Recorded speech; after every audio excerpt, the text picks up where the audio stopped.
the passage that keeps coming up to me is the passage out of Ezekiel 37, the story of the valley of the dry bones. And if you remember the story, it's the prophet finds himself located in this valley of dry bones, and there are bones just littered everywhere. So this isn't like, oh, there's a skull here. Like the whole valley is littered with bones.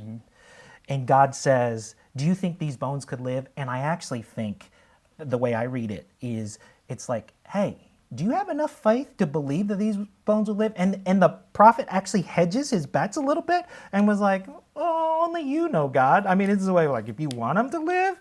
But if you can imagine if God was asking me and I'm sitting in a room full of bones, like, hey, can these bones live? I'll be like, well, if you make it live, God. But then God says, prophesy to the bones, and then they will have life. And then the prophet actually then, out of step of faith, just prophesies and says, bones live. And part of what comes up to the passage says that there's this huge rattling. If you can imagine bones that were dead and dry, right?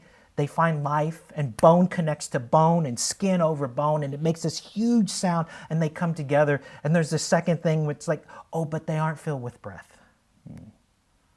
So there is this way in which the skeleton of our bodies come together and the bones join, but then we don't have the breath, the Spirit of God in us, animating us. And it's like, prophesy.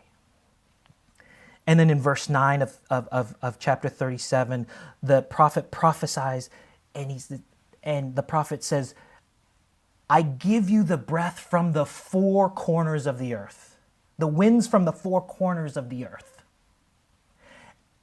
Which to me actually speaks of the fact that this breath comes from everywhere in every direction. And back in those times, like that would have been their way of understanding, like, we can be together. So these bones that are littered, they don't have breath until the winds from the four corners, the winds from every part of the earth, from the peoples of every part of the earth, God calls that wind and breathes life into these bones. And that's when they begin to live again. This engaging in the issue of racism puts us in a valley of dry bones. And it's littered with all kinds of death. And it's hard work. And as we've seen, for a lot of folks, it has meant the sacrifice of their lives.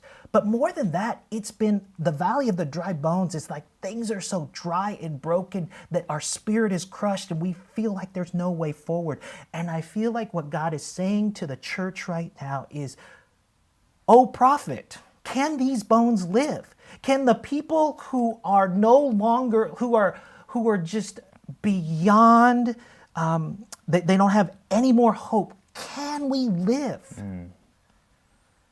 And the question for us as people of God is our response going to be, oh, only you know, God?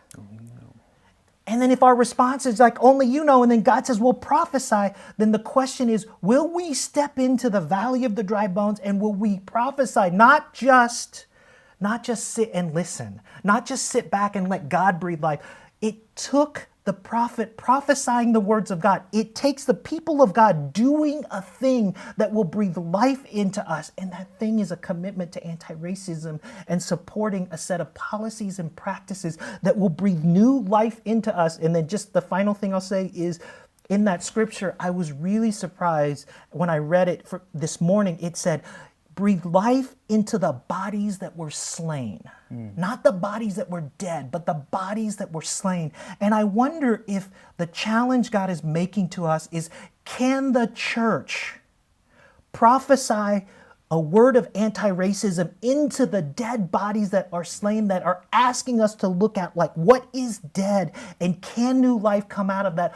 Only if we're willing to speak the good news of anti-racism that says there are a set of practices that must happen. And can we get off of the sidelines, and can we walk through that valley? And then when that breath comes in from all the corners of the earth, that we are a part of this renewed people together. Amen.